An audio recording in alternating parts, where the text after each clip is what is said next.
This is one of those first day of school boards that your kiddos can hold on their first day. Stand on the front porch, get that iconic picture.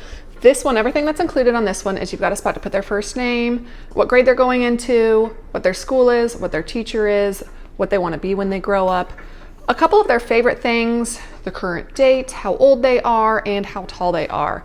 These same things are also on the back, which is for the last day of school.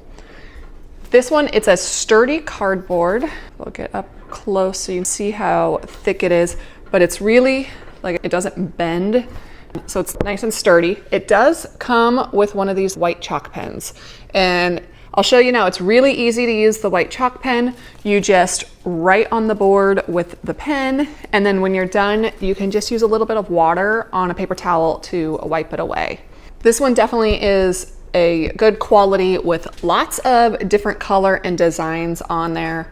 Perfect for those kiddos starting their first year of kindergarten.